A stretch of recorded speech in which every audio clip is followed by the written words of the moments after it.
I've lost sleep about this, to be honest, in the past, with doing what I really want to paint, painting something only for my wall ever. The difference between that and then taking the rest of the world into consideration. What does somebody actually want to buy? And I think a lot of artists are probably struggling with that in terms of the imaginative realism, whatever term you want to use. There's a lot of artists in that genre, I think. The really creative, zany stuff, some of it is incredibly highly skilled and yet doesn't sell very much.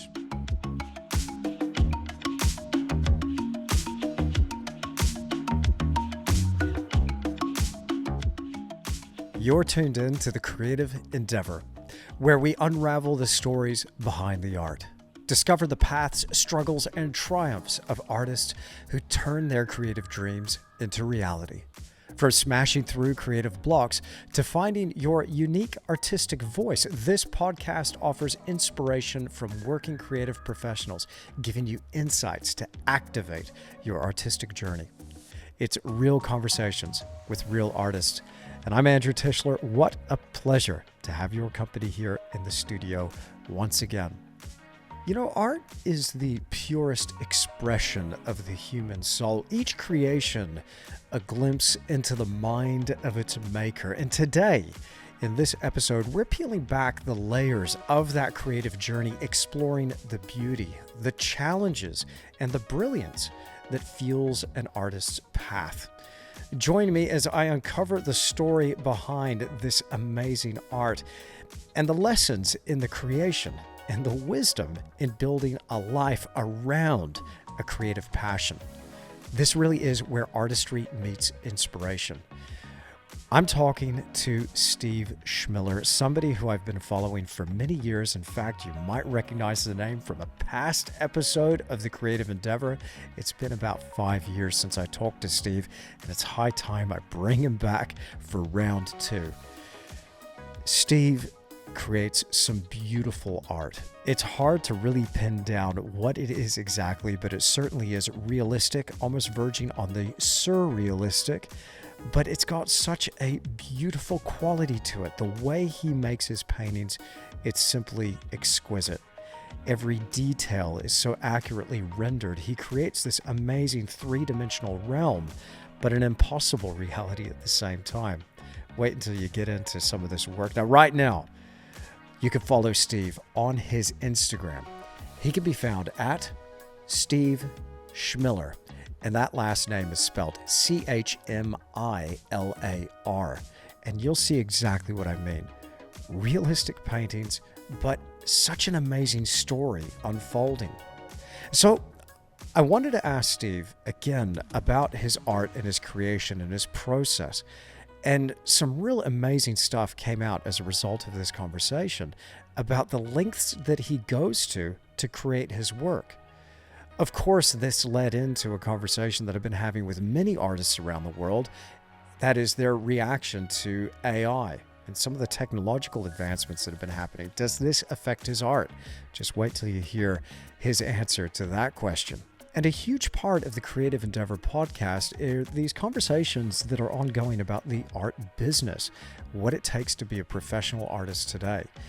It was great to hear Steve's take on this. He certainly has built and carved out a niche for himself, but built a really strong following of people that continue to collect his work. I just love following Steve. You can also find him on his website. He can be found at stevechmilar.com, and also he's on YouTube. Just search his name on YouTube, and he's got a fantastic YouTube channel with some brilliant videos showcasing his work, but also how he creates what he does. Now, we're about to jump right into the podcast, but before we do, I just need to take a quick minute and tell you about this podcast sponsor, Rosemary & Co. Brushes. Now, whether you're working with oils, acrylics, or watercolors, these brushes are hands down the best in the world. They've been crafting artist brushes for over 40 years, and believe me when I say, they know exactly what they're doing. Now, I've personally been using Rosemary & Co. brushes in my own work, and I've seen a real improvement in my technique ever since I started using them. The precision and the quality, the way these brushes handle, it's just next level. Honestly, I won't use any other brand. So if you're serious about your art and you want to elevate your craft, Check them out. Visit rosemaryandco.com and discover the difference for yourself. That's rosemaryandco.com. And trust me, your art will thank you. Click that link in the description that you find with this podcast. You'll be glad you did. All right, let's get straight into it now. Here's Steve Chmilar and the Creative Endeavor.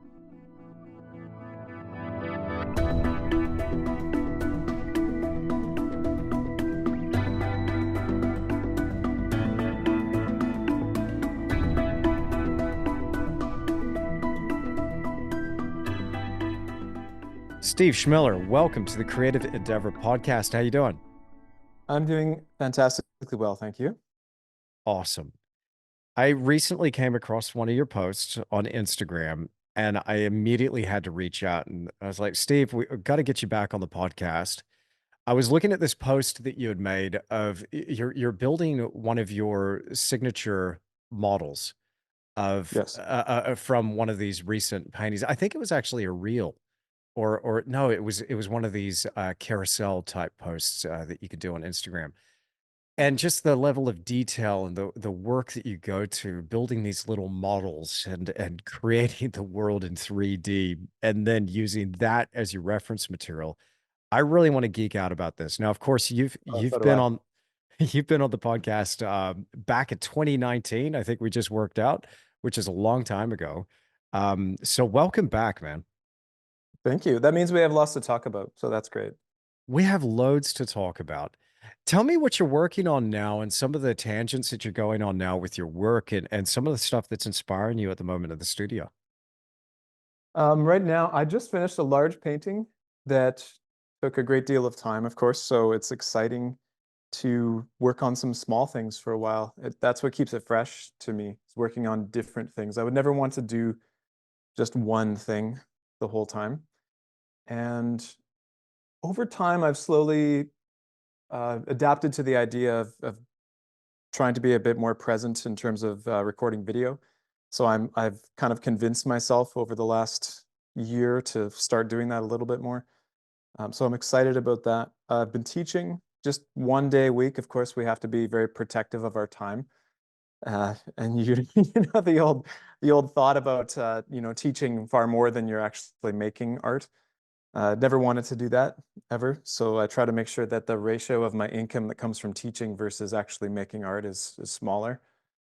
But I really enjoy that, so I could talk about that as well. That leads into everything else though, because I'm sort of selfishly using my lessons and the curriculum that I develop based on my own art process. So there's always something that I can relate to beginners that I might be struggling with, and we can figure that out. Hmm. Other than that, I'm continuing to build my world. I'm really just looking at my old work. I have enough of it now where I think that if someone new, like an art collector, for example, if they find me online, they didn't know I existed before, they now have enough to look at as a catalog to sort of get some variation and see, okay, okay, I see what this is, you know? You need a certain amount of variation within a pattern, right? Hmm. Um, like your shirt, if it's like a plaid kind of shirt. If you zoom in on one square, it's not a plaid shirt. So obviously you need variation. And I think with Hmm. my body of work when I first started, after I only had like 7 or 8 paintings, because it was a fairly broad scope in terms of what my world is, there wasn't enough for someone new to look at it and say, okay, I know what this guy does. He always does figurative work, or they're always like portraits or landscapes that has a little person in it or something like that. They're always kind of different. That's what keeps me interested. Hmm. So I'm always struggling. I always have I mean, not, I wouldn't say struggling in a bad way, but just struggling in a way that everyone would, in that even though I've come a long ways and I've really developed my thing, I'm still in the imposter syndrome like anybody else, and always trying to go deeper. You know, you can never go deep enough with yourself, right? The whole self-awareness adventure. So yeah, just really looking forward to working kind of small for a little while, be more portable, working on paper, always practicing drawing, but trying not to spread myself too thin at the same time, because it's very easy to do that, playing music a bit and very easy Yeah. to spread oneself too thin. So in the last podcast, we actually played one of your tracks on the podcast, I think during a break. Really? And yeah, we put it in there. And Okay. I hope I'm not in breach of copyright, but I was like, hey, check No, this not at out. all. Let's jam out to this. It was a really catchy tune too. I forget the title of it, but it was awesome. So you've got, I mean, you're a very creative guy. You got a lot of different things going on that you're applying that creative brain to. I, I I'm curious if I had to describe your art when somebody says, "Oh, you have it on the podcast," oh, Steve Chmilar, describe what he does. I would have so much trouble putting it into words, but I think you do have something that is uniquely your thing, which is I don't you don't see work like this anywhere else.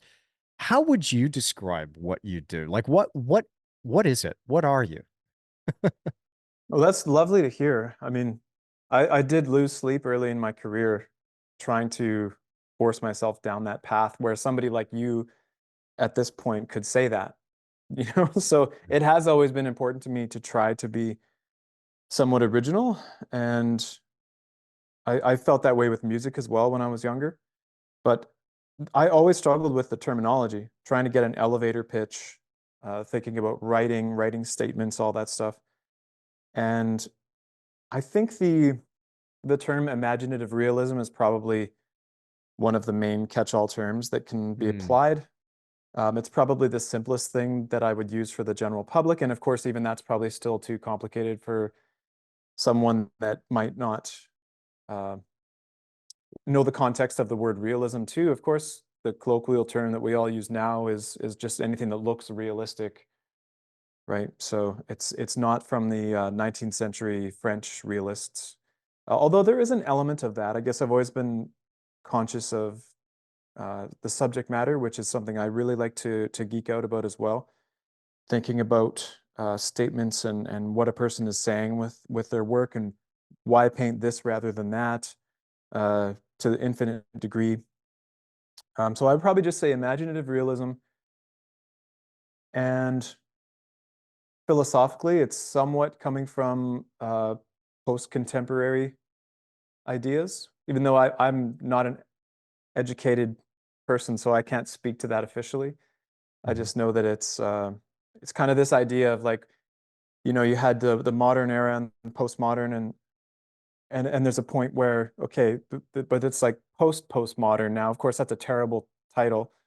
So there's some people out there using the term post-contemporary just as a catch-all term for understanding why postmodernism critiqued modernism in the way that it did, and uh, how it wanted to look at the past with a critical eye, but also not get stuck in that because we've been now through the postmodern era with art, and we're in the nasty wake of that, where we're still dealing with some of the effects, after effects, and mm. aftermath. And so it's kind of an awareness of that. It's like we know that, but we don't want to stay there. We still want to develop and move forward in a way that is positive and constructive, that is aware of all those things from the past to some degree. I mean, I'm still trying to learn all the time. I want to sound smart, but I'm not that smart. I'm wearing glasses so that I look smarter. Me too. Me too. They Is are it working? prescription. I will give you. Mine And are I blue bet light yours are too. blockers. No, they're blue light blockers. I'm wearing them Oh, like a great. poser. No, no. All these screens, man, it gets you. But Yeah, no, yeah. Well, you are smart. So well, no, I totally get what you're saying.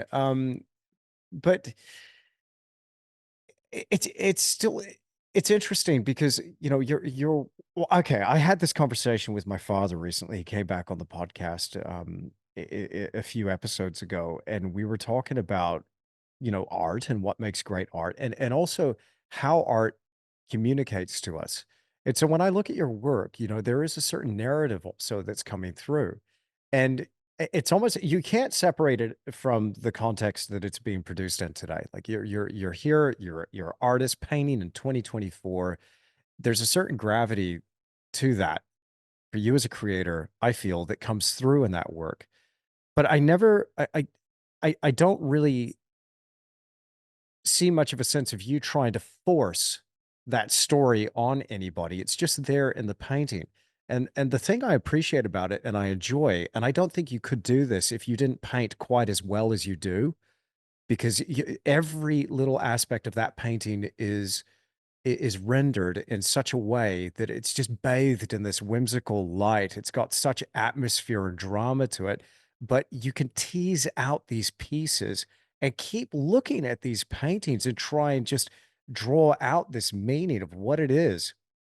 I must admit I'm not entirely certain what I'm looking at, but at the same time, like the titles sometimes kind of give it away. Yeah, I love this post about the idea factory tour, but let me give you this one. Mhm. Uh, let's have a look. So this is a post that you made kind of recently. Oh no, beg your pardon. It's actually maybe a year ago, and you were constructing this model. What I'll do is I'll share my screen, Steve, and check this out, and you tell me this painting. What was this painting titled? That was the AI chemist. So just a play on the word alchemist. So spelled A.I.chemist, all in one word. Okay, okay. Okay. For the people that are listening just to the video version of the podcast, this is fun. What we're looking at here is a process video of Steve, building such a complex, detailed diorama. There's a gentleman in a leather jacket and a beanie, and he's got like these glowing things around him that is like casting this really kind of cool, creepy, greeny blue glow across stuff. And there's like open doors to this little cabin that he's in, and a little spinning whirlpool, and he's almost like a witch in a over a cauldron, sprinkling little things into this whirlpool. There's just one image after another. Tell me a little bit more about this painting. I mean, there's so much that we can unpack here from how much, like, dude, we're talking a model with LED lights wired in. Dude, you're going you're like must be an electrician over there as well. You're like wiring up the model with lighting to get to is this just to capture as much realism as possible? I'm going off in so many different directions. I was wanting to ask you about like the meaning behind the work and what this means and what you're exploring there. Maybe we start there and then we geek out about the actual creation of it. Yeah, we're in the right place. I mean, that's what I want to do. I want to create questions on all of the elements in terms of the subject matter. Of course, it's like its own thing. We could have an entire discussion about that, and then there's the technical aspects and the building. Hmm. Um, I wanted to create a diorama that would give me as much as possible. So I did spend some time making that, but it's still never, usually I found that it's never enough. Like, so for example, if you're painting plein air, everything that you might want to see is there. And the challenge, of course, is the changing light and everything that you're dealing with outside. But every leaf on every tree that you might want to try to paint, or every rock in the foreground, or whatever it is already there. And so you get to interpret a very complex scene, and the painter's mind is basically reducing the whole time. You're taking like billions of leaves out in the distance and in the trees and rocks and clouds and all those things, and reducing it to a reduction in a simplified image, trying to get the color of the light and the feeling of the whole space. And of course, that's the challenge, and that's why plein air paintings look the way that they do. But I wanted to create my own plein air reference in a way where I had so much information to paint from that I could kind of shut my brain off in terms of the creative aspects of the planning and the designing and the little plot of what's going on, and then just paint. But that still hasn't usually happened. I'm actually inspired to continue to go further with not necessarily the building, just the building process of actually physically sculpting something, but in the computer reference too. So going really far, even a little farther. I usually go about 90%. So I have an image that is roughly 90% of what I want it to be. And the last 10%, I'm like, well, I'll just reinvent that when I'm actually in the painting anyways. But that slows the process down quite a bit. Mhm. So I'll go even further in the future with, just continuing to get faster at the digital process. I'm doing this because I'm miming the like a tablet, which I never used before. I always just used the little mouse cursor on my iPad or my laptop to Oh work in wow. Affinity Photo. Yeah, yeah, yeah. I know. I know. I'm behind on that. So I'm excited to start doing that and getting faster at that part of the process. Yeah. Yeah. Um, but that's really what I'm trying to do. If you go back hundreds of years, of course, the most realistic paintings are the still life paintings because the Hmm. artists had exactly what they were trying to paint right in front of them. Hmm. And the challenge there, of course, was that they were limited to daylight, probably, and so that was a Hmm. time thing. But Hmm. now we're not limited to that. So with that painting, I wanted to create as much as possible to go further in the painting so that I can think about the technical aspects. Do I want to soften this edge even more? Do I want to change that color a little bit? And not have to think about the plot and the narrative that's going on there. All that stuff should be already finished because it's too much to think about at once. Hmm. I did that when I first started painting, and I was trying to design everything as I went, and that was a real headache and a great learning experience. Hmm. But I've realized now why processes are the way that they are. Going back hundreds of years, if a artist was inventing a scene, some kind of history painting, for example, uh, they could not have dozens of people pose for them, of course, so they had to invent it. And building up an underpainting and doing all that stuff was part of their way of discovering the painting as they go. Hmm. Whereas now with photo references, of course, we can get something that's 100% finished.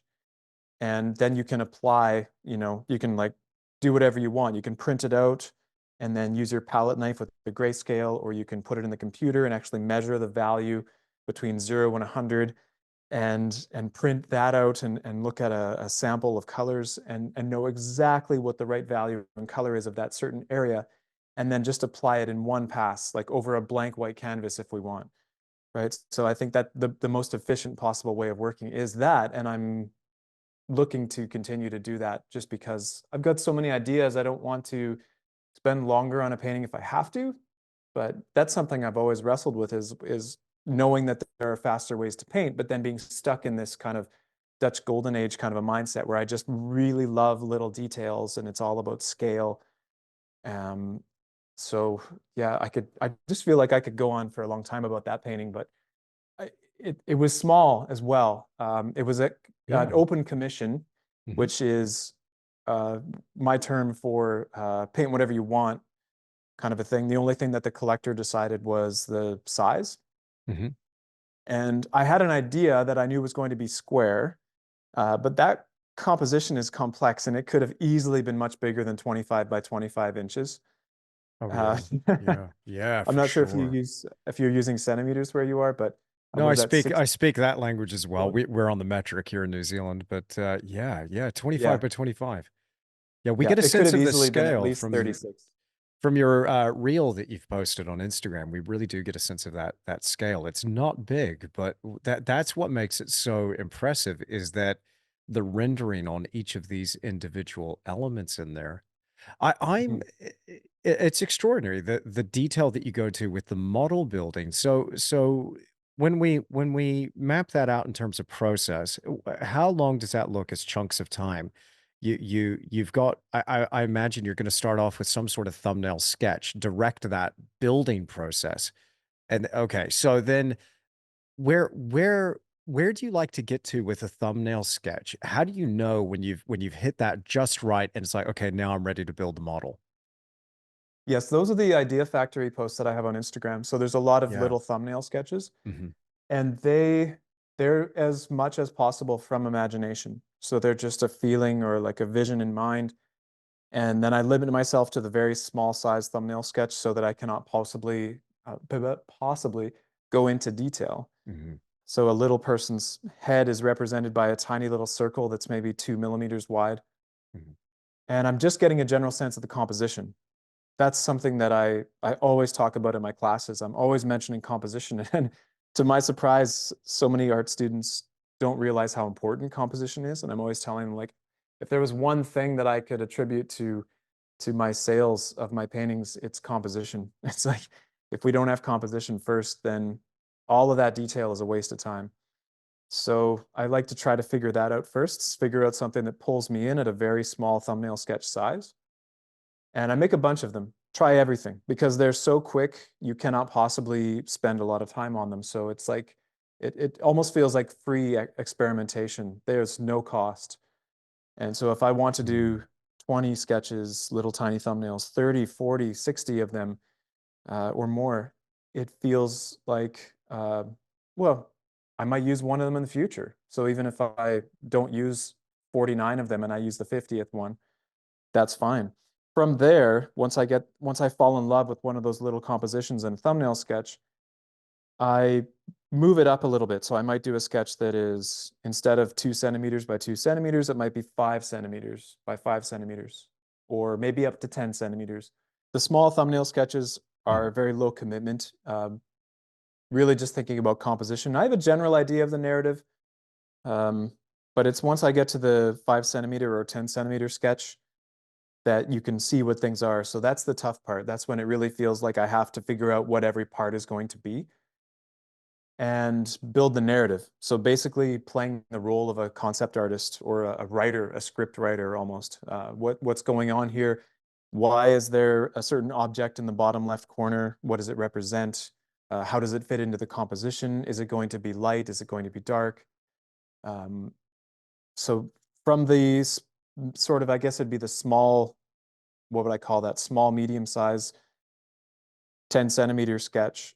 I then have enough information to build, to figure out what I need to build, which is tough. I'm doing everything. Well, not say everything. I don't want to say it in a self-aggrandizing way, but I'm doing a lot of things the hard way on purpose because, well, there's probably many reasons for that. Part of it is my upbringing, I think, but it's really the final result in the end. If I feel like doing something the hard way is going to make my painting 2% better, I'll do it. A little crazy maybe as well, but I need to figure out how to bring this internal feeling into existence, rather than say finding a unique item in a thrift store or something and saying, oh, that's really cool. I need to turn this into a painting, right? So then you kind of like find the external thing from out in the world and it's already done. And then you base the idea around that thing, which is much easier in many ways because that thing's already built. But I'm trying to figure out like what I can do in a tiny thumbnail sketch at the speed of the tip of a pencil. Now I have to figure out how to bring that into reality. And so I find myself shopping for the most crazy things sometimes. It's like I need some piece of wrought iron that's a certain size, or I need to find out how to make a whirlpool at 1/6 human scale, so it's about like 30 inches across, but like spin into solder so that it's going into the trace from a microchip that happens to be on the wall. And then I have to figure out what am I going to turn into a microchip so I can get a really good reference of it instead of just painting it from imagination. And I've known before, like the more that we study light and really understand it, the difference between local color and light color and how they relate, all the different types of lighting, everything that a lighting specialist knows who works in the film industry or a photographer. I want to know everything they know, and I want to know everything about light. And I'm very greedy in that way. I told you in our 2019 episode that I want to be a wizard. And so I'm still trying to become a wizard. You did. I remember that now. Yeah. I think you are. So I think you've that's, achieved it, bro, but I think you're failing in the beard department. yes, that's right. That's what I need to You work gotta on. start working on your Gandalf beard, bro. That's correct. A little bit of gray hair coming in, so that helps. It's been a few years. Um, This is, but Steve, like, I mean, okay. I love this. I love this so much. And I just want to throw one other thing into the mix. I mean, I love your authenticity as well. Like the obsession that comes through, just hearing you talk about this as, how these things are coming together. That's super inspiring. I don't know of many artists working today that go to this level, that put in this much work up front. And it's like, no, I have to get this right. Even if it makes that 2% improvement at the end, that authentic struggle, line of inquiry, pouring all of this effort and energy in, it's like you're putting that art first. It's not just a means to an end, it's a genuine exploration. And yes. when I look at your thumbnails, man, your thumbnails are frameable just like I would love to take one of these pages, frame it up, put it on the wall. This is how you do thumbnails. And what I can see here is so many ideas happening all at once in these thumbnail sketches. And I can see almost like points where you tell me about this. It almost feels like you'll be exploring ideas and it will look like one doorway opens up. You're like, oh, that's a separate painting over there. We'll develop that into something on its own. We'll keep going with this thread now, this thing that's opened up. Because I'm just seeing Mhm. a whole mix of imagery on one page. Yeah, that's why I really want to try to live to be 1,000 years old, because I don't know when, you know, all of these ideas can happen. It's very exciting. It really Yeah. motivates me. It just keeps me going all the time. But I know like James Gurney, people like Hmm. him Hmm. made a lot of models. Yeah. And I know there are a number of people making models to some degree. I mean, even Mhm. going back to Rembrandt, I know they used a lot of clay sculptures and things to try to figure out how a group of three people, would the light cast a shadow on this person beside the other person if their arm is up here, that kind of a thing. Um, but now we just have no excuse. I mean, it's possible to go as far as we want. So buying little 1/6 scale Barbie doll size people, Mhm. um, Mhm. even though I was raised in northern Alberta and it's a very industrial sort of manly man kind of a place, and it's like I've Mhm. been sometimes like playing with a doll, setting it up, thinking about that, just thinking about the contrast of what I do now compared to my upbringing. And I do that because I've got to get it right. I don't care. I really feel I'm extremely stubborn in many ways. Mhm. And I honestly, I mean, I've said this a few times, that old cliche of the, I'm sure you've done so much, so you get that kind of like heat inside of you, that like that passion and that burning desire of 1,000 suns is just like, I will do anything to make this work and to make this happen. So Yeah, that's a whatever it takes, good way of putting it. Yeah. absolutely whatever it takes.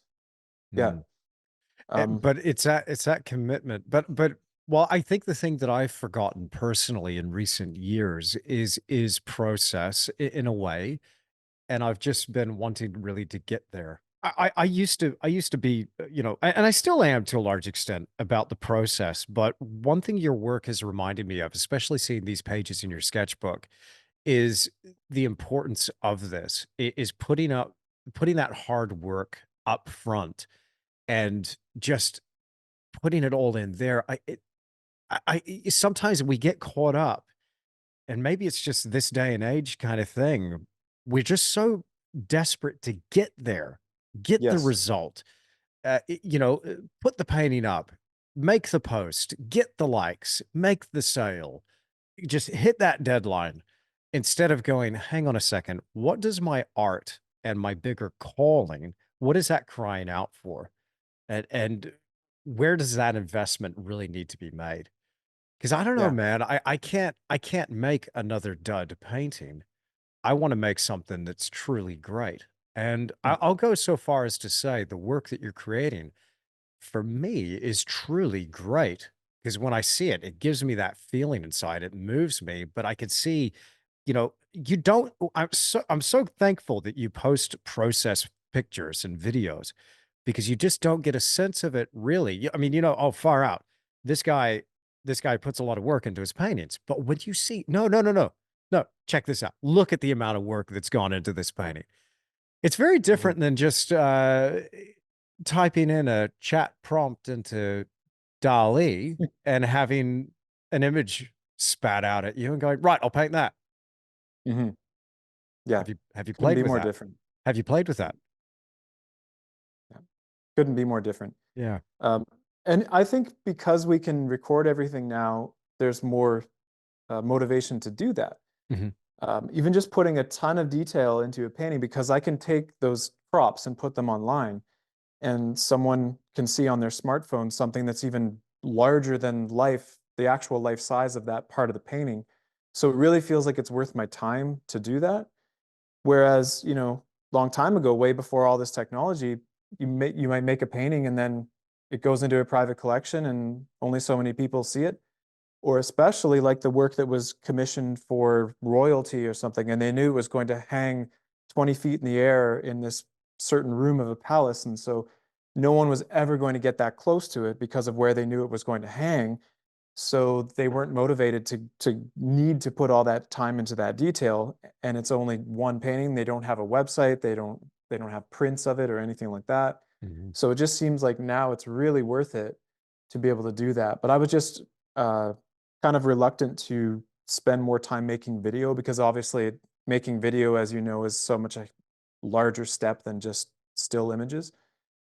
So I was reluctant to do that for a long time, but I think now that's just obviously become a part of our artist's life. We have Yeah. to wear multiple hats. And so at one point I kind of decided, I think I can just paint and draw, because the more that I do that, the more I will have available to sell.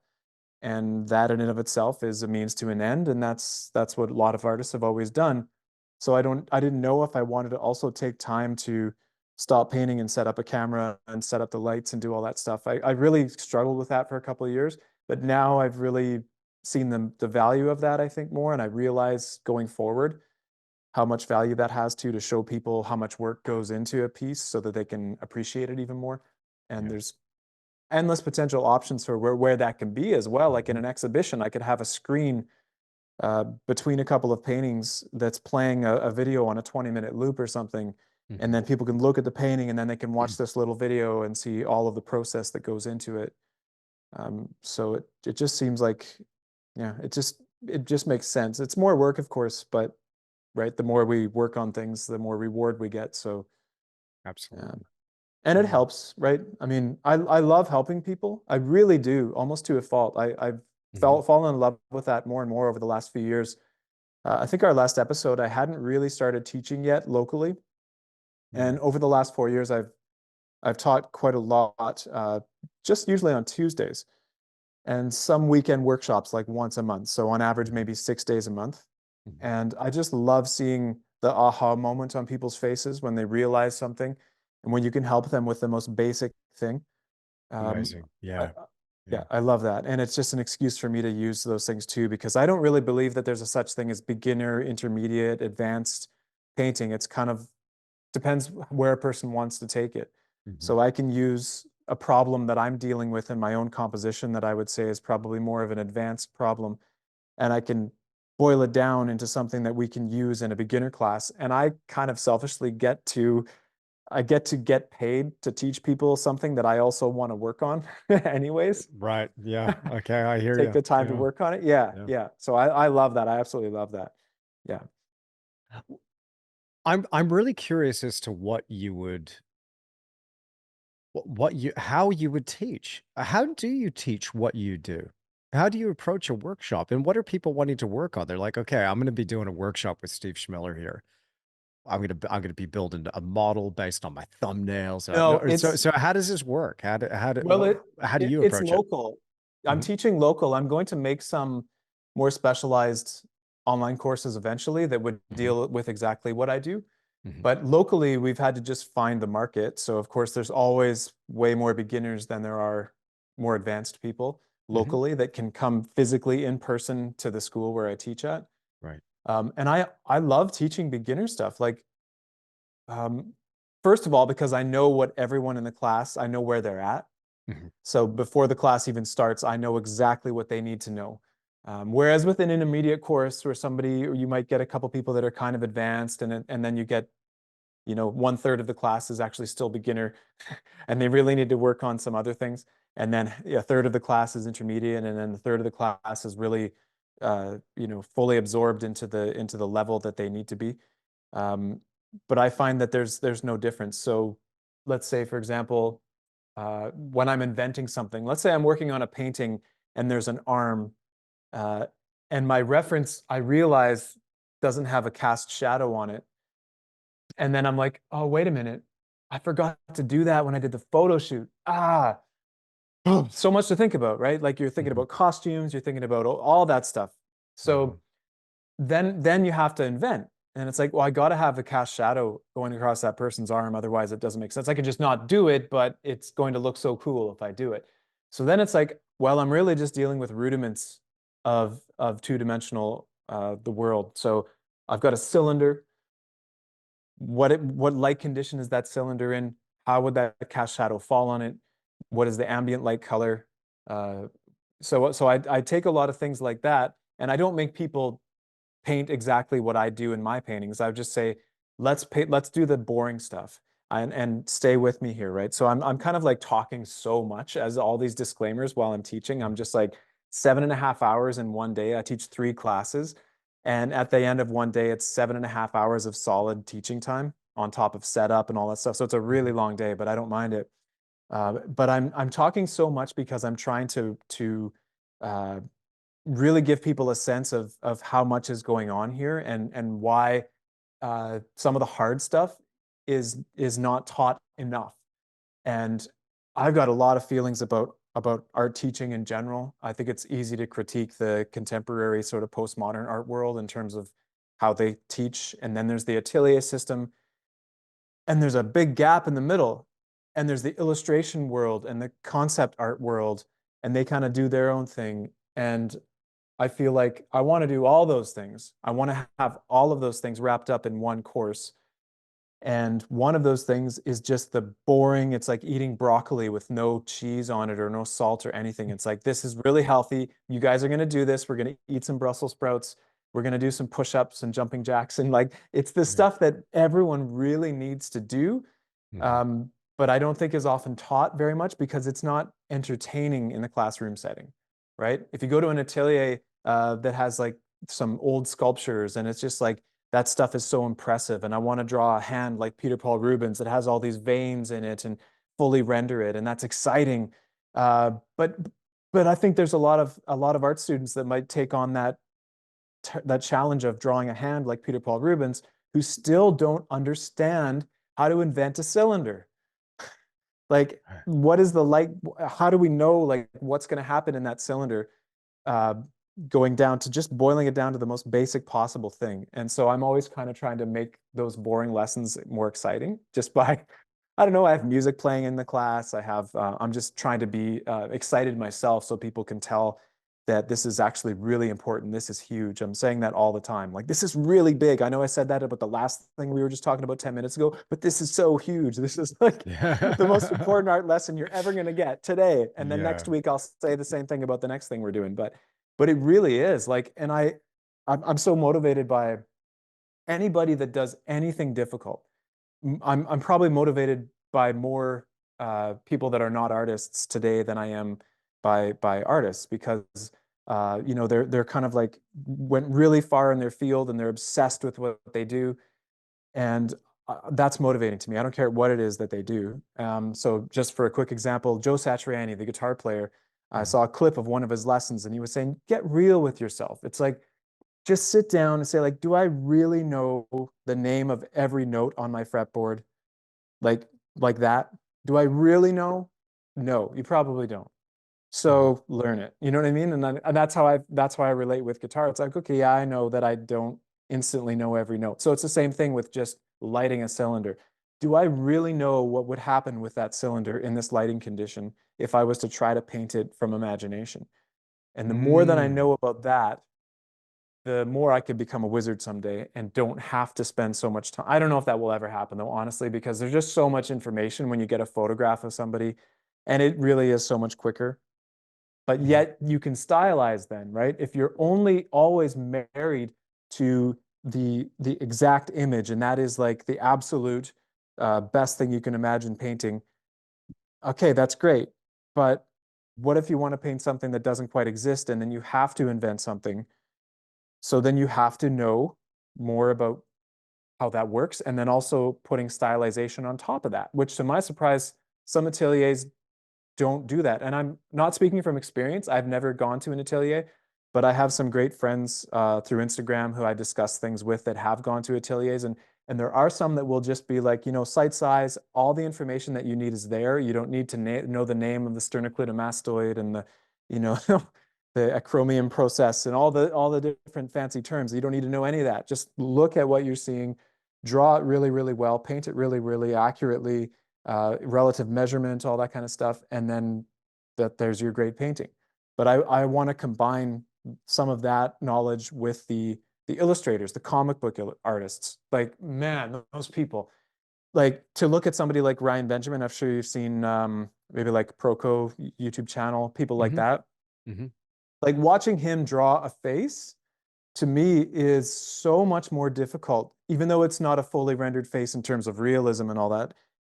What he will do in 5 minutes, making pulling a face from his mind, to me is 100,000 times more difficult than drawing a life portrait of a model in front of you, really, really realistically. Of course, there's the time factor too. I mean, it takes a lot of time to render things really, really well and accurately and realistically.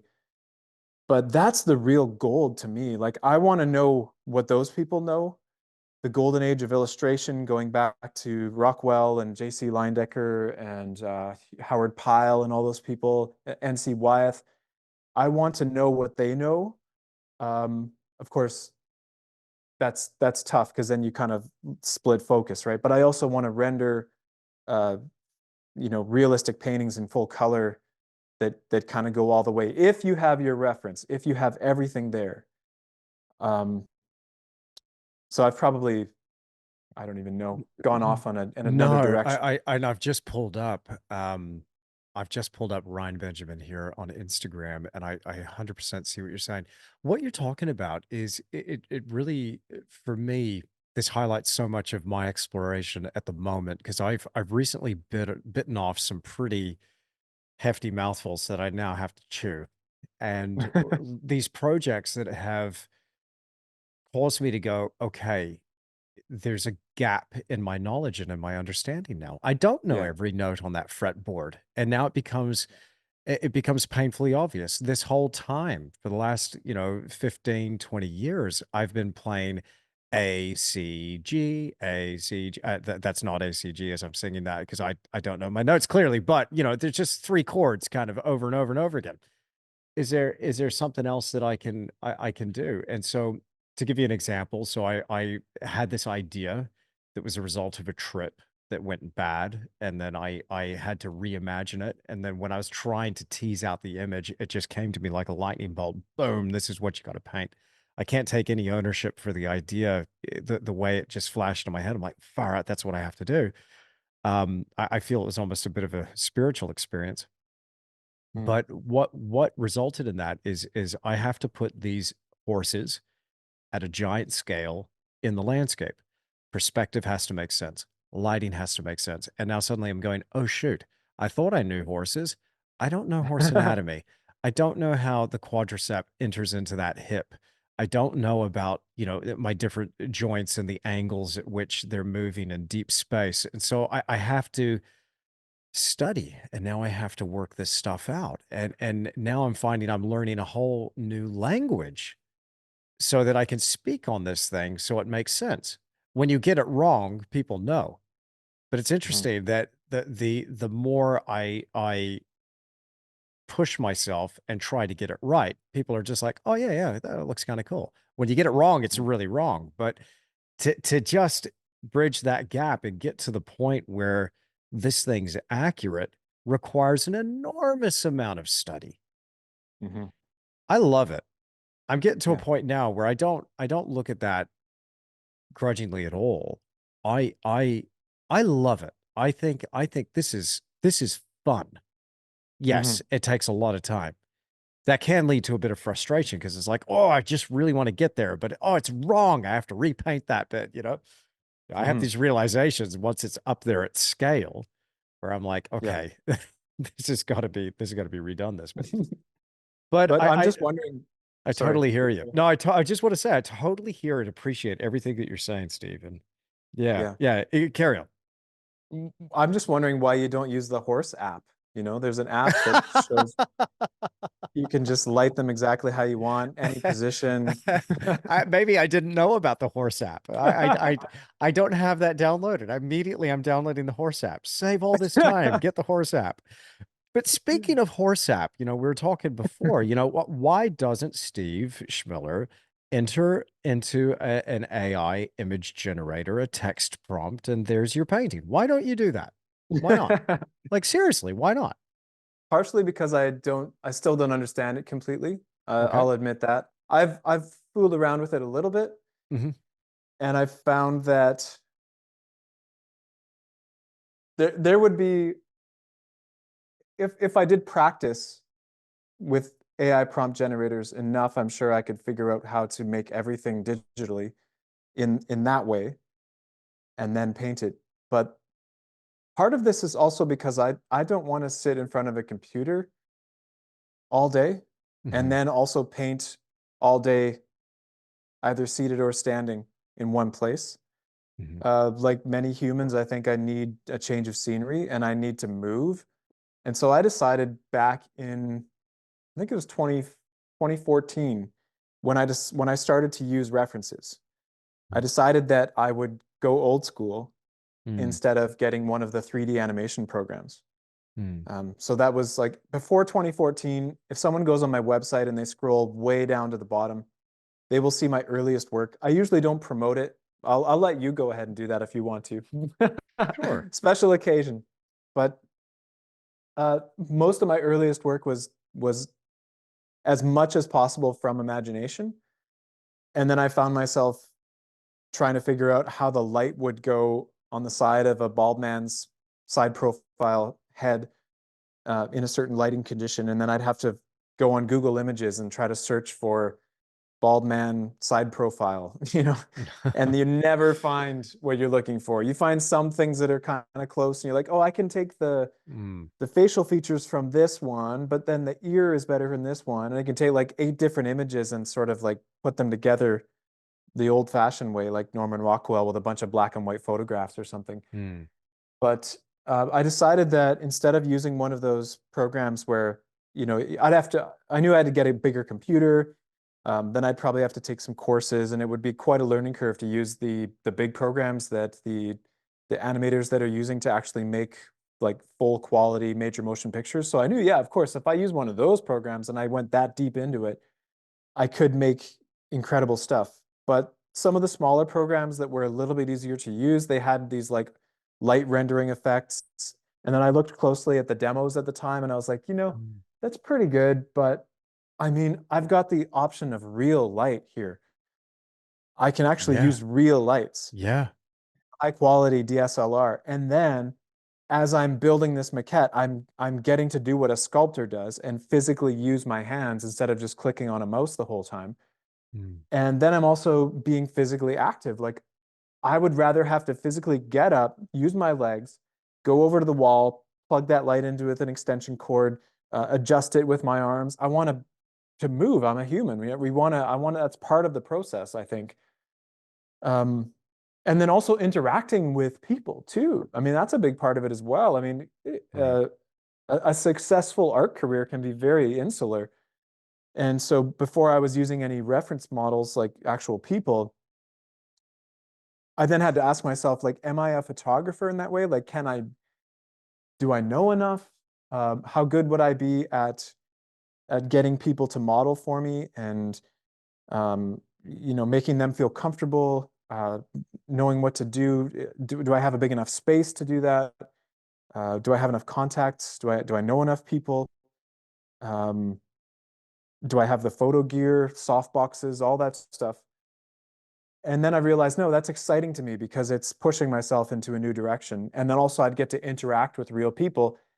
And on photo shoot day, after I build a maquette, I get to leave the studio and go somewhere else and, use a larger space somewhere, do something like that, and go meet someone that I've really not talked to before and interact. So to me, the old school process is so much more of like an inevitable end that we would go to anyways, probably, right? Like if I can do everything digitally and just sit in my computer in a just exaggerating here, obviously I'm in a nice space, but like, Mm. with a black hoodie in a basement, kind of like crouched over, just Mm. doing everything on the computer, and then I'm done that. No vitamin D, by the way, because you can't see outside a computer screen, right? So you're not Mm. getting any of that. And then very detailed work, of course, as you know, you have to be in studio for the most part for the most detailed kind of stuff. Big stuff, of course, not portable. And then you're by yourself. and you're pretty stationary. Even if you stand up for a while and then sit down for a while, you're still, even though you're not working on a computer screen, you're still physically kind of doing the same thing.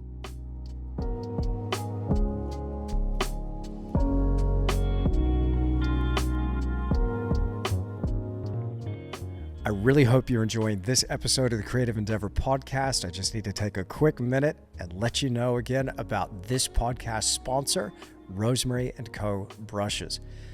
Now, if you've been looking for the perfect brush to bring your work to life, look no further than Rosemary & Co. brushes. These guys have been in the brush business for over 40 years, making the highest quality art brushes for oils, acrylics, and watercolors. Now, I've been using their brushes for a while. Let me tell you, they have totally transformed the way I paint. I'm not just saying that. Check out the Tish Dagger. Of course, I'm going to recommend that brush because it's got my name on it, right? But this has opened up a whole new world of techniques to me. The control and the detail that I can achieve with their range of brushes, not just the daggers, is simply amazing. And the craftsmanship of each and every brush is second to none. I'm looking for a brush that is consistently high quality, and when I pick up an Eclipse Filbert number 2, I want to know it's going to be just as good as the last one I took out of the packet. Okay, whether you're a professional artist or just starting out, these brushes will elevate your art. So why are you going to settle for anything less? Head over to rosemaryandco.com and see for yourself why they are the best brushes in the world. That's rosemaryandco.com. Get the tools you need to create your best work. All right, let's jump right back into this podcast with Steve Chmilar.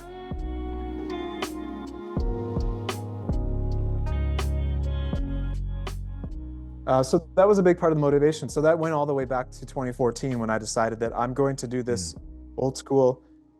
And then now, this wasn't intentional at first, but I think now I've realized, well, this also gives me the opportunity to make more content where I can record myself moving that light. I can record myself carving a piece of wood as part of a reference image instead of just doing it all digitally and then having a screenshot of me working in a computer program, which could be interesting, I guess. But I think it's more interesting content to have somebody physically doing something, or have another camera at a photo shoot so you can see how I'm like adjusting the garment of the model and things like that, right? Which I haven't done that exact thing yet, but I look forward to doing more of that because it's just, I mean, art is supposed to be interesting, right? So if the process is interesting and then the art is interesting, as long as it distracts people from the mundane, everyday life, the longer I can make somebody look at one of my paintings for, the better. But that being said, I'm not just trying to make a Where's Waldo infinite detail kind of a painting just so they can look at every little part of it. But I guess conceptually speaking, in terms of thought provocation, like what's going on here, that's one of my favorite questions. When somebody's like, what is this about? I love that because it lets me know that it's been successful so far. It's not just totally absurd. If one of my paintings was like a bunch of random pieces of plasma going all over the place and just like, absurd, but also maybe it could still be rendered, then I think people could know, okay, this is just supposed to be weird. Maybe I won't ask any questions. Don't need to because I know it's supposed to be weird. But if it was very much like straight off my camera, take a picture of the corner of the room or something and paint that, then of course the viewer also knows what that's supposed to be already, so they might not ask that question. So for me, it's like finding that balance between making a scene that looks like it could be part of something, so they're kind of like it kind of is like throwing that hook and reeling people in a little bit to say like, okay, there's something going on here. What is this? Where is this? Who are these people? That's just trees in the background. Wait a minute, now that I look closer, it's not just trees in the background. They're like dripping. Those look like they're not real trees, but they're also physically there because the light makes sense. So that's what I've been doing. It's interesting to hear, like, again, just how much process informs the end image. And I find your take on, I find your take on the AI side of things kind of interesting. So it's not that you wouldn't for any kind of artistic, ethical kind of reasons, but it's just that it's just not practical. I'm hearing for your particular mode of creation that you're really it has to be based on building the 3D thing. I don't think a Steve Chmilar original would be what it is without your process. I'm seeing that so clearly now that it has to be these links in the chain to end up at this result. There's no possible way that you could delegate the creation of that reference, of that image to a machine. I mean, as scary, good as it is, and I use that term probably wrong word there. As realistic as AI is getting, I Mhm. still and yes, it can create photographic quality images that look real. You'd struggle to tell the difference now. We're now there. Yeah. But that said, I still think you need to get a model of that bass player next to the melted popsicle creek where she's like made entirely out of clay, except such a realistic hands and face. Beautiful painting, dude. Good night. Look at the Thank you. Is that the one with thumbprint. Look the at the blue instrument? yeah. Look at that Okay. Yeah. thumbprint. I'm looking at the thumbprint on her against her chest and her arm and this skirt that's come down where you could just see the tool marks and you've painted it in there. This is one of your most realistic paintings. I feel the depth in there. I swear, like in parts, I'm looking at a photographic reference. I just yeah, I don't think it would be what it is without now knowing a bit more about you and your process. So Mhm. please don't go down the AI road ever. Well, I have dabbled with uh, not all the way down the AI Yeah, prompting yeah. road, but say using a digital 3D image. Mhm. In my latest, I was going to say, the Alchemist AI Chemist, that painting we Yeah, were talking yeah, about before, yeah. there were a few images in there that I could not build. Like there was a Mm, microchip on the wall. There were computer parts within it. mhm. So I tried to source those by going to a thrift store and getting an old computer, Mm, tearing it apart. And I didn't find some of the parts that I wanted. I went to an electronics store, got a few parts from there, but I still didn't have all the things that I wanted. So I got some of those items in the painting. I had a stand-in. So, for example, there's a microchip on the right side of the wall. yes. Just to give it away, spoiler alert, that obviously represents that a microchip is replacing a painting that we used to put art on the wall, and then we might just put the microchip in its place. But I wanted to get a realistic looking microchip, and I didn't have one in the Mm, shape that I wanted and all that stuff. By the time you actually find it and tear a bunch of old computers apart, it's like you take way too long. So I yeah. found in a program online where you can see all of the 3D uh, models that digital artists can use that are making 3D rendering for video games and for film and stuff like that. So then I got somebody online just through like Fiverr or something to render that object because I didn't know how to do it um, in the light that I wanted. So I was able to send them a photo of my mock-up, which is just a black piece of foam core Yeah. with Yeah. some stand-in silver paint so that they could see how it was supposed to look in the light. And Yeah. then I was like, okay, copy this lighting and put that 3D object that I paid for and I sent to them uh, in that direction, and then send it back to me. And then when I'm painting that part of the painting, I'm looking at just that one object, not spliced into the actual finished reference model. So that's where I was saying I cut corners a bit on the end of it, where I don't go all the way to making a finished reference image that could pretty much be a piece of digital art in itself. I'm making something that's like 90% there, and there's a lot of loose ends and things that I need to look at other photos for. But the temptation, if I'm sure there's somebody listening to this that is quite experienced with AI prompting and stuff, and they know that it would definitely be possible to do a lot of the things that I've done digitally, and they could Mhm. probably do it faster than I did. But I don't know. I'm open. Like philosophically speaking, I'm always in a place where I will admit at any moment that everything that I've ever done is wrong, or every notion that I have in my mind is not quite right. I'm open to that. Um, Mhm. Mhm. I but struggle with something that one personally. feels, But I yeah. Well, appreciate I it. mean, I appreciate what you're yeah, saying. Yeah. just the human element, right? Of course. Mm. But to this point, I think it has worked, and I will continue to do it that way because maybe there is something different to it now, in the same way that live music is still popular, even though you can just put in an album and it often sounds better. I can adjust the volume, I can sit in a comfy chair, I can eat popcorn while I'm listening to my favorite song that's already recorded in the most accurate possible way. But there's just something about seeing a live band that is completely different. There's little mistakes, breaks a string. Oh, what's the guitar player going to do? Oh, there's the guitar tech, comes to give him another one. You know, like you don't get that from just listening to a perfect recorded album. And there's a lot of unexpected imperfections in an artistic process that is using traditional methods, I think, that make the end product something different. And we feel it. I really do think that we feel it. The comment you made about the thumbprint, that I think this is something that a lot of artists will relate to, a lot of realists out there, anybody that loves to render things realistically. If you feel physically unlimited, so if you're one of those people that you feel like you can paint a portrait on the head of a pin,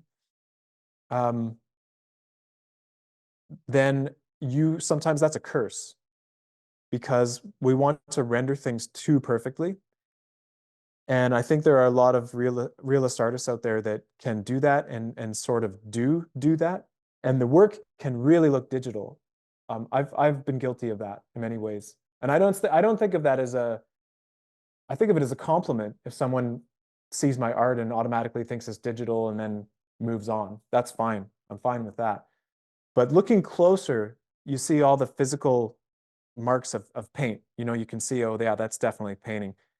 And to me, that's really the marriage of the loose painting and the perfect painting things coming together. Say maybe more like how Velasquez was different than Ingres, or Jean-Dominique, however we pronounce it, Ingres, it looks like, but Ingres. People will look at Ingres and they will say, oh, it's too smooth, it's too perfect looking, it's porcelain, it's just that kind of painting takes forever, and it does. That's the trade-off. That's the disadvantage to that. But I honestly think that if a lot of people could paint that way and it was just as quick as painting loose, they'd probably do it. Yeah. Right? Yeah. That's the trade-off right there. Is it's like, well, we're inventing this appreciation for the excuse of painting extremely loose because it's an art school thing. And artists within art school appreciate that thing. But the general public often looks at, say, something like Lucian Freud, and they like, oh, it's not very realistic, therefore it's not very good. And they don't understand, of course, there's this whole history behind why people paint like that.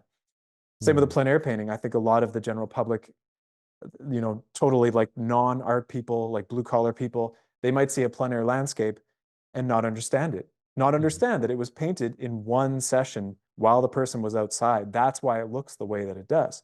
I'm personally obsessed with the idea of exposing more of the general public to all of this and trying to make it interesting so that non-artists know more about art and make it in a way that's digestible so that we can have the depth that might happen in the art world without the pretension, and make it fun, So just because I was raised in a very blue collar setting, so I'm in communication with non-artists all the time.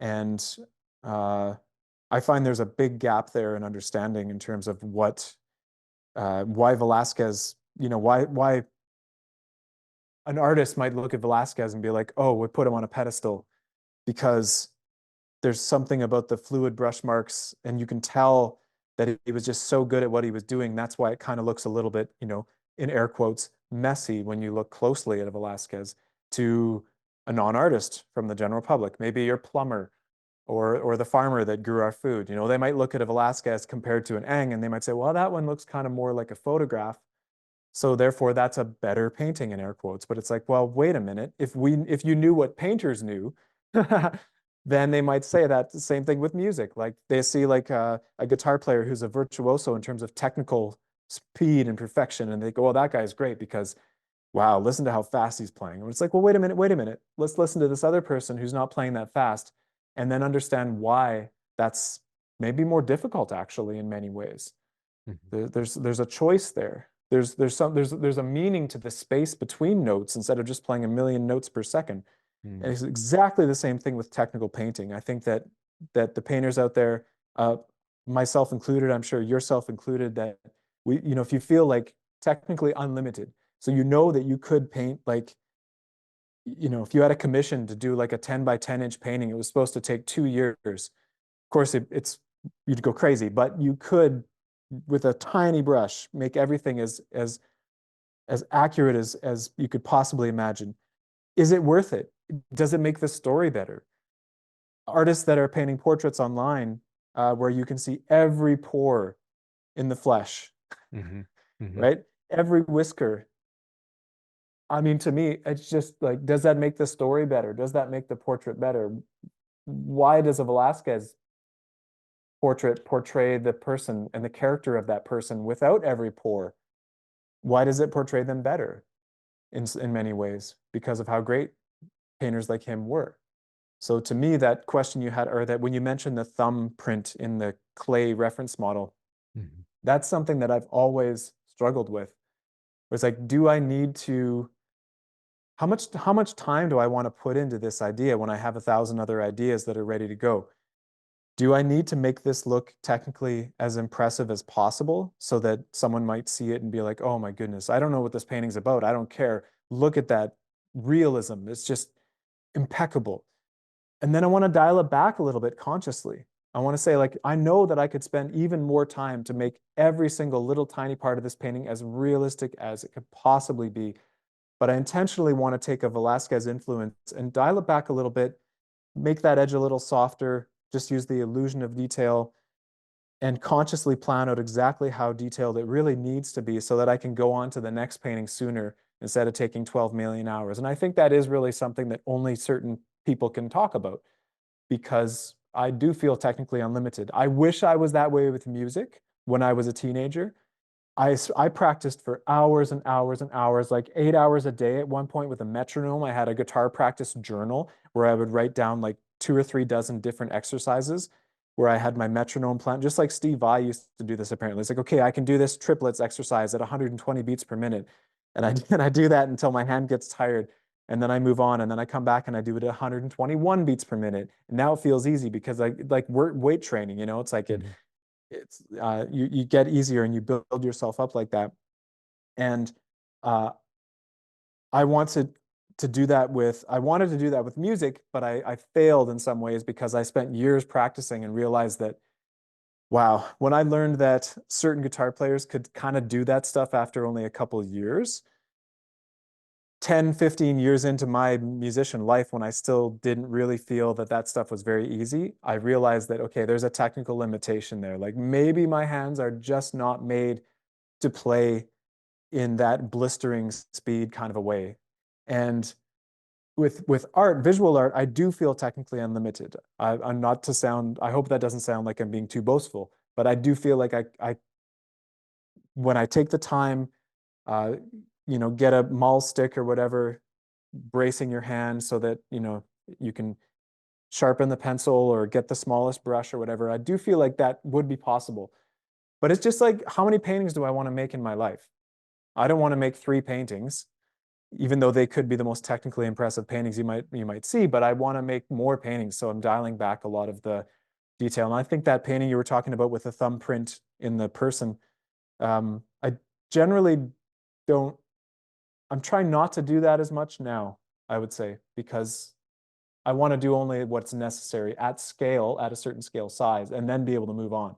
And scale in and of Right. itself to me is like an endless Mhm. discussion. Like it's all Mm. about scale. Okay. I there's a lot there, but I'll tell you how I feel about this, and speaking specifically about the thumbprint. And this is a balance thing, isn't it? That you're exploring within, and you Yeah. ultimately you have to be the judge of that. And also, we're talking also about the sophistication of the viewing the viewing public. And not saying that to big man ourselves here. It's not an Hmm. egotistic way of putting this, but generally, the people that are looking at and buying our work don't have the background that we have. They don't have Yeah. that. They're not well versed in art history. They're missing so much context here. But what I think you've done, I really feel like you've struck the balance so well here in this particular painting, and I see you dialing it back now in more recent paintings. I also see right now as I look across your body of work of your website, there's a massive leap forward that seems to occur at about that 10-year mark, 10 years ago. Maybe I'm slightly off on the timing. We can talk about that. But what that just speaking specifically about the thumbprint, that's initially what struck me, and then I start picking out the light that's behind her has got a slightly different cast. You've lit it with a slightly blue light to the right, slightly warmer light to the left, and you're triangulating these two things together, and they're picking up everything that's falling away at this plane and that light. This plane is this light. You've got a cast shadow that's between that's not receiving any light except whatever's bouncing around in this scene.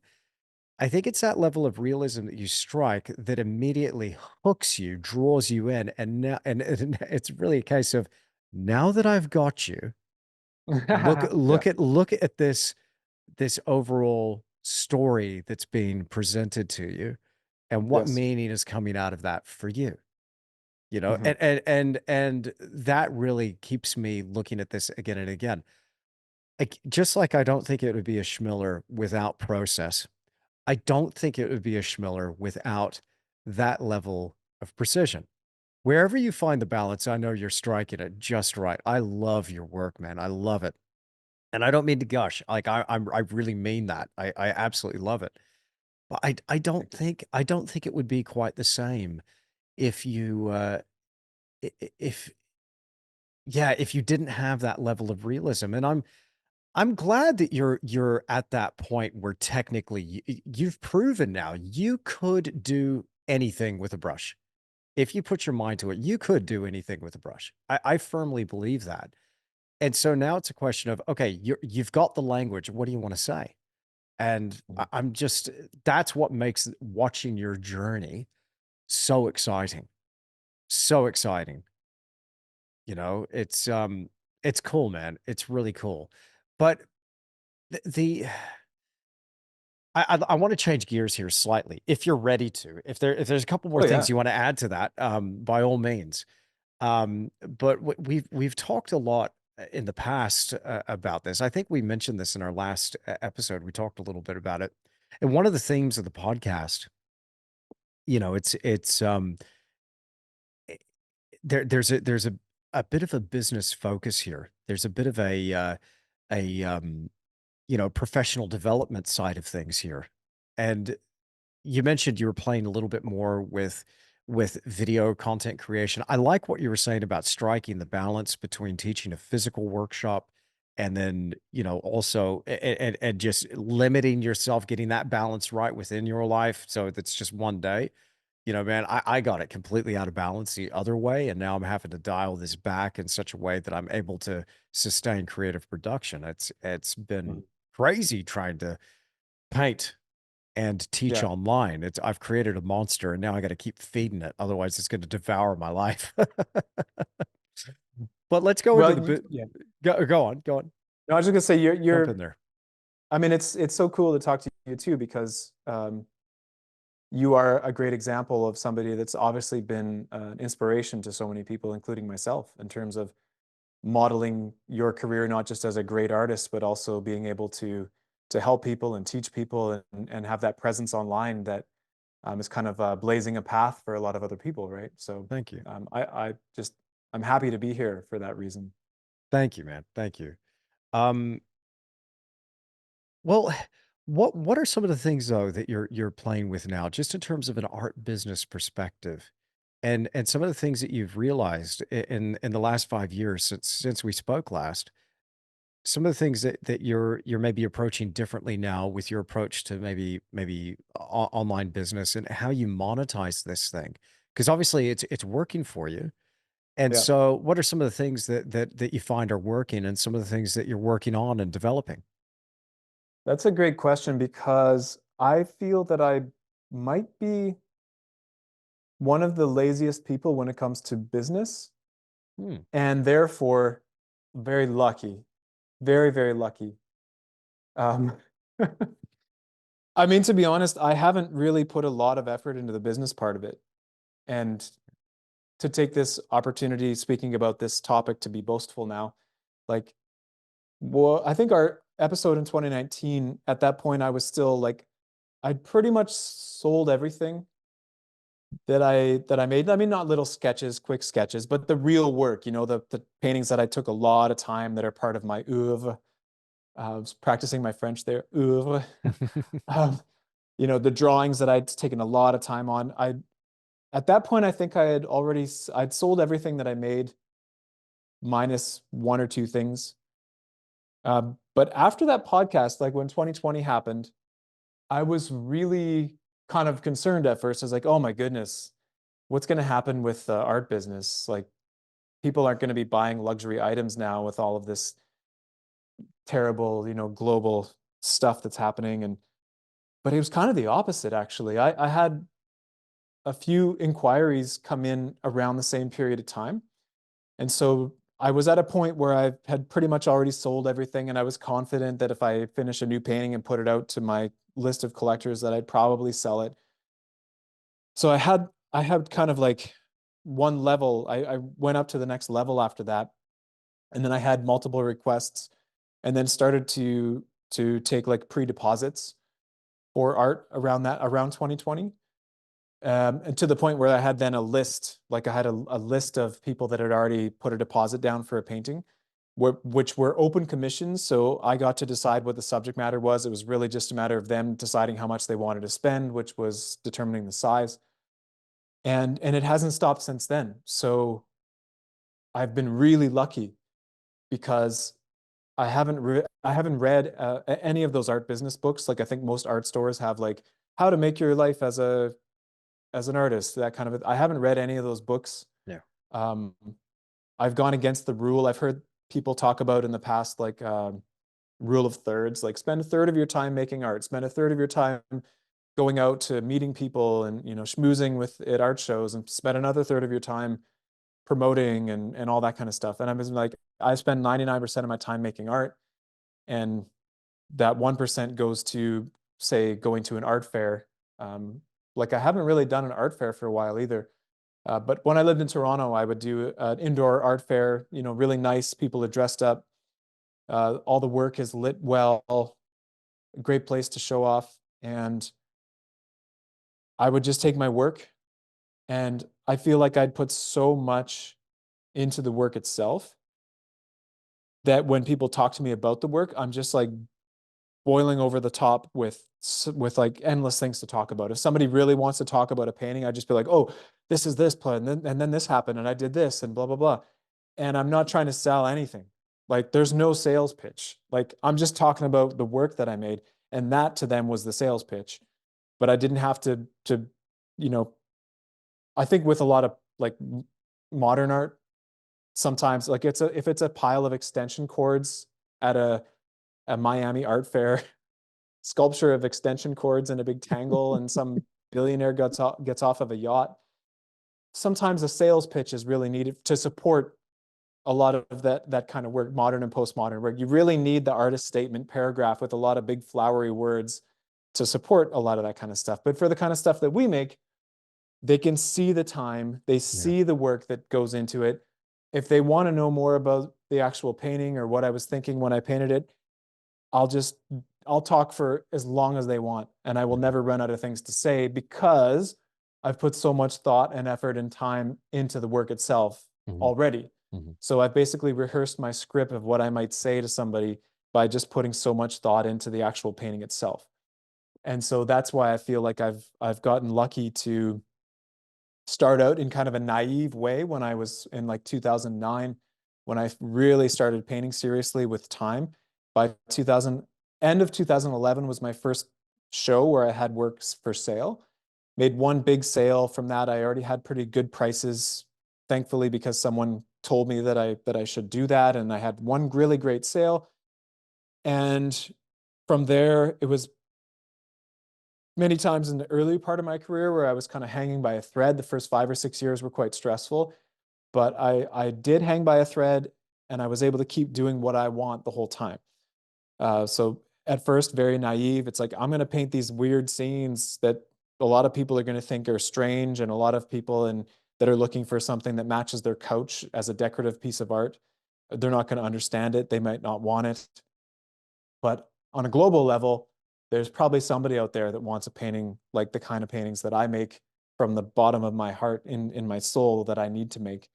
Hmm. And so I've just been very lucky in that way, that it's gone out far enough that enough people have seen it to this point now, where I've not just one collector that helps me as I was hanging by a thread in the past, but 7 or 8 or 9 or 10 people that I know will probably be a good candidate to buy the next piece. And so as I work on the list and I'm chipping away at these people that have already put down a deposit for a painting, uh, they take a long time. So I'm not too afraid if I only have, I think I have 3 people, 4 people on my list right now that are officially deposited. And then I have a whole bunch of other inquiries where I just told them I want to stop. I don't want to take any more money, because uh, I just don't want to keep you waiting for too long. It's just Hmm. like, I'll let you Fair enough. know when I have less people on the list, then I'll get in touch with you and we can talk about a deposit at that point. But I'm not afraid of that now. I think just because the paintings take so long, by the time I'm done the next one, chances are I'll have another one, 2 or 3 different deposits lined up for the next piece. And so I've just been really fortunate in that way, that the business end of this for me has really just been go so far with the art process itself that I don't have to try to be a salesperson. That's my method, basically. Well, whilst I think sales and being a salesperson is important, I think you might be selling yourself a bit short there. If I may be so bold, Steve, because in a lot of sales books and a lot of the business books, so I tend to avoid art business books and I just go straight to business. And so I've Mm, listened to a bunch now, and they keep telling about, okay, if you're going to sell, you've got to first be sold. And there are some sleazy manipulative tactics where you can kind of fake it, right? I'm not a fan of yeah, that. But it sounds like you are doing exactly the right thing because you are totally sold. You're sold on your product. You're all in. You're invested. You got skin in the game. You believe in this thing through and through, and that comes through. And so this is something that I too have kind of stumbled upon and then was like, "Oh yeah," because I just want to have a genuine exchange about the art. And also I'm interested in this person who wants to collect my art, and you just have a conversation. And it's like, oh yeah, by the way, it is available. The sale just happens as a result of this yeah, positive, constructive, exciting conversation that they're having. The sale yeah, happens. Or it doesn't. Or it'll lead to another sale down the track. Or you're just having a pleasant exchange. But the one thing that has helped me as well is just dropping the agenda. I don't even when I had to sell it, and I trust me, brother, I've had so many of those hanging by a thread moments as well, like tons of those. I don't want any more of those, please.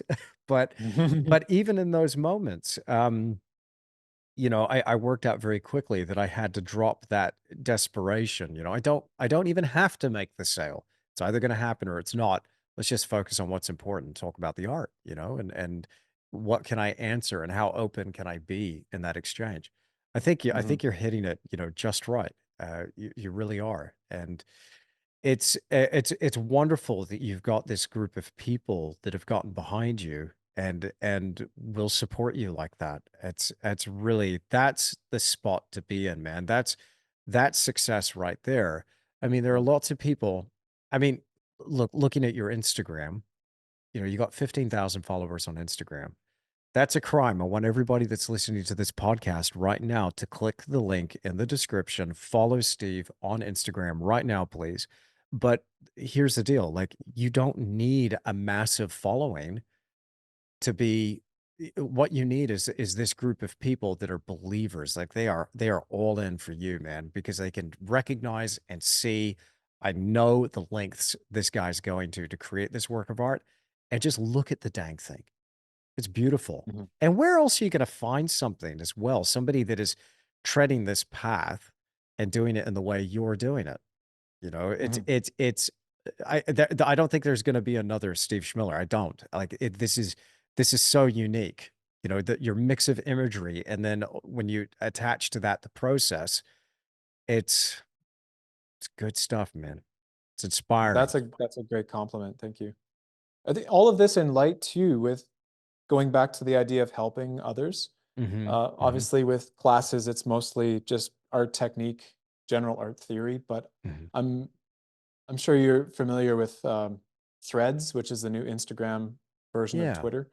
yeah. Yeah, I've seen so many comments on there from artists that are just talking about sales and how it's like maybe there's a downturn in sales lately or something, or there's a contraction in the art market in some way.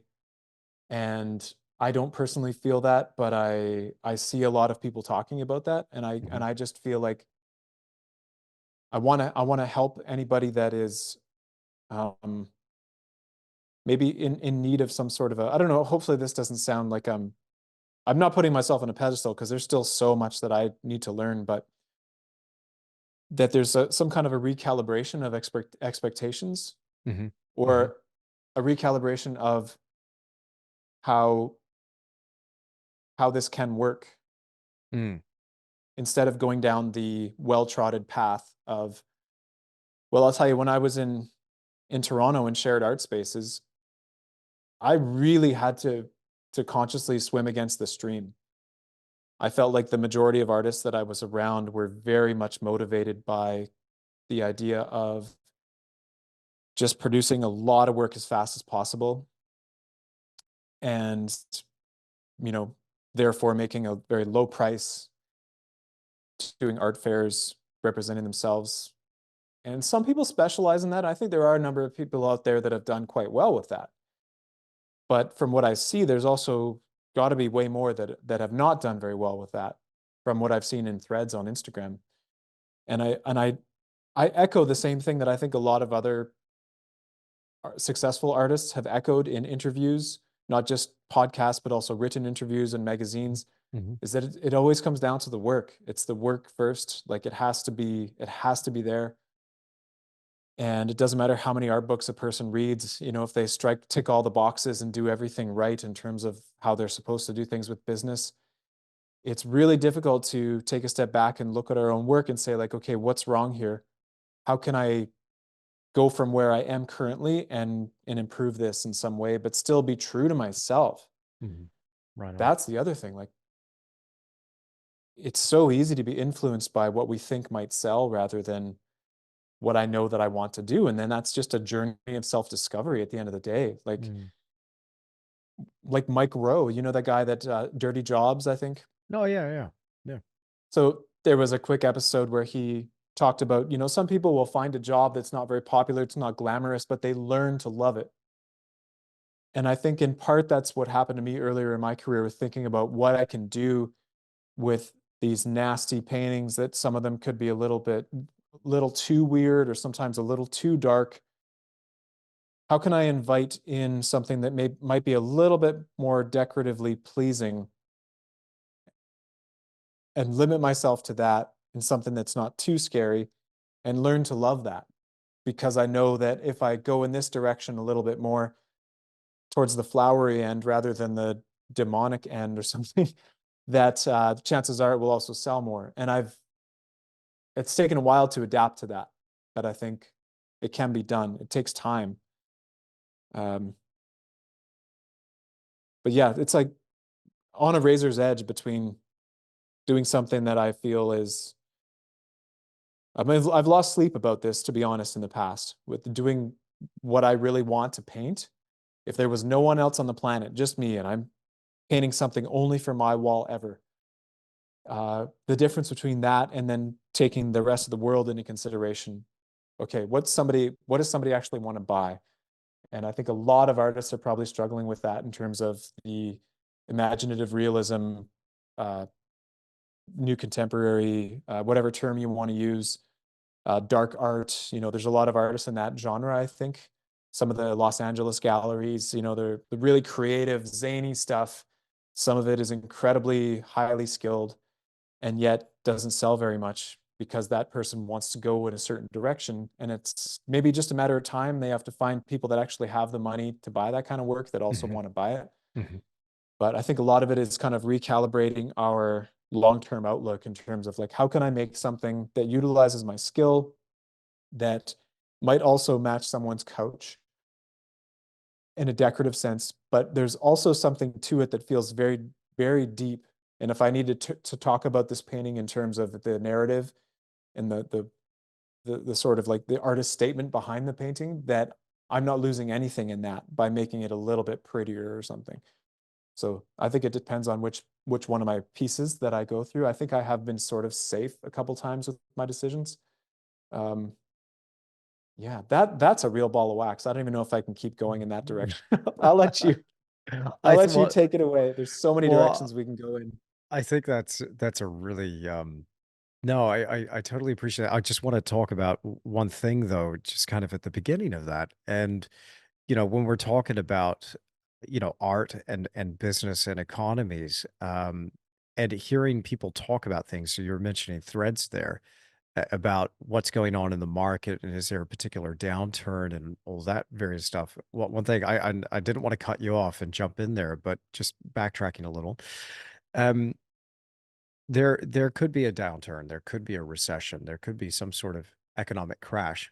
I'm of the opinion now that if that's something you'd like to participate in, go for it. It's available to you. However, I think that there's a way to overcome most things that the world's going to throw at us if we diversify, if Yeah. we keep quality as our focus first and foremost, and if we also focus on marketing in the right way. I think we can get distracted by numbers online, clicks, likes, views, which Mhm. really amount to nothing. Very impressive. So, oh, he's got 1 million followers. Oh, very nice. Very impressive. What does that actually equate to in a real world sense? Whereas if you have a small list of highly motivated people, that is actually what's going to put food on the table. That's a question of like, how do you find those people? Your tribe is out there, regardless. Even if you want to do something weird, wacky, zany, and dark, if that's your deal, cool. Or if you want to Mhm. paint exactly like Thomas Kincaid, you will find an audience and a market for that. Go for it. So I'm very much optimistic. Today I'm optimistic. Ask me tomorrow. I might change my mind on that, but I think that there are opportunities there. We just got to have a way that I think it's a persistence, right? Yeah. It's a persistence thing, but it's also just a reframing thing. And I got to be really careful what I listen to, who I listen to, and the types of conversations that I'm having. Because when a lot of people are having that sort of conversation, you tend to tune into that frequency. Whereas I Yeah. want to be like, no, no, hang on, stop, hang on. When you're priming your brain to just see problems and things that are happening that are very scary and out of your control, you're not readily available to go, well, there's a solution. There's an avenue. There's a vehicle that I could use. We're not thinking in those terms. I think we have to be very careful as to what we expose ourselves to, Oh yeah. when it comes to the Absolutely. art business and what is available to us. Yeah. And if there is a contraction in the market, I think that could be a long-term thing too, because there's obviously a lot of the money in the world is aging, and then it's it's being inherited by younger people that are going to have different tastes. Mm, Maybe some of that money is not going to go into buying original oil paintings and it goes into something else. So as we go through the next decade or so, maybe the number of people that are able to make a living making oil paintings in terms of the per capita population of the world, it might be a little smaller, but therefore the best stuff is still going to be out there and people are going to look for it and they're going to want it. So I think it's, if the market is having a kind of a long-term permanent contraction, especially with all the digital and AI stuff too, right? I think it's better time than ever to get serious about trying to make the best work that a person can, because that's the work that's not going to suffer from that contraction, right? One of the trade-offs of the availability of resources to so many people is that, you know, you have more stuff out there, right? So there's more people now pursuing art than there were in my grandparents' generation, our grandparents' generation. When you just couldn't even try in those days, I'm sure. Like, it's like either you're working the fields, your great grandparents' generation, you're a peasant, or you're the upper class 1%, and that's kind of it. You know, like now, so many people can pursue giving it a shot at buying some paints and affordable supplies and trying to make a go of it. But it's doesn't necessarily mean that it's going to work just because the opportunity's there. But then that's obvious. I think anybody knows that we all have smartphones, but it doesn't mean you're special if you can if you can Google the population of Mumbai, so can everybody else, you know. But if I could do that, if I had a smartphone in 1865, wow, I'd be the star of the world. But so now we all have this. And so it's like, okay, yeah, I've got paints, I've got brushes. So take it as far as you can. That's the best chance you'll have. And I mean, I guess that's probably pretty obvious though. I mean, I'm not saying anything anybody doesn't know, right? Obviously, try your best, kid.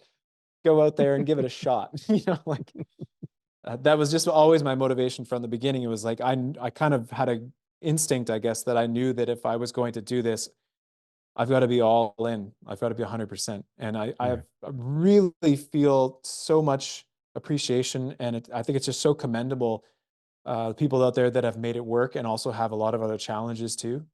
A lot of other schedule conflicts. I'm lucky because I designed my life to be this way from the beginning. I knew from a young age that it was like, it was the arts or bust. It's like, I'm playing music from the age of like 15. I knew that, like, if I'm not playing music for a living, I don't want to be around. Like, I'm doing this, nobody's going to stop me. Like, I'm very serious in that way. And then when music didn't quite work out, and then I gradually shifted more into visual art and realized, okay, that's actually the thing that I need to do anyways. So it wasn't too disappointing. It was the same thing. It was like, if I'm not doing this, if I can't make this work, then I don't know what to say, because I'm just gonna, you know, break into that big gallery or whatever that's not answering my emails and just say, like, look at this, like, put it in front of their face. You know what I mean? Like, I'm that kind of a person where I just feel like if I decide that I'm going to do something and I'm going to dedicate my life to it, then I just start to get like this like energy within me that's just like building up and building up. And it's like, I have to put it into something. So I'm so glad that I have art, because if I didn't, I know what I don't want to be doing, but it just feels infinite, endless challenge. So I never get bored, right? It's awesome. That's a great place to just tie a nice little bow around this, Steve. What a pleasure talking to you again, catching up with you, and seeing this next crop of work that's coming out. It's just been wonderful. Thank you so much for being on the Creative Endeavor. I'm very honored, and thank you.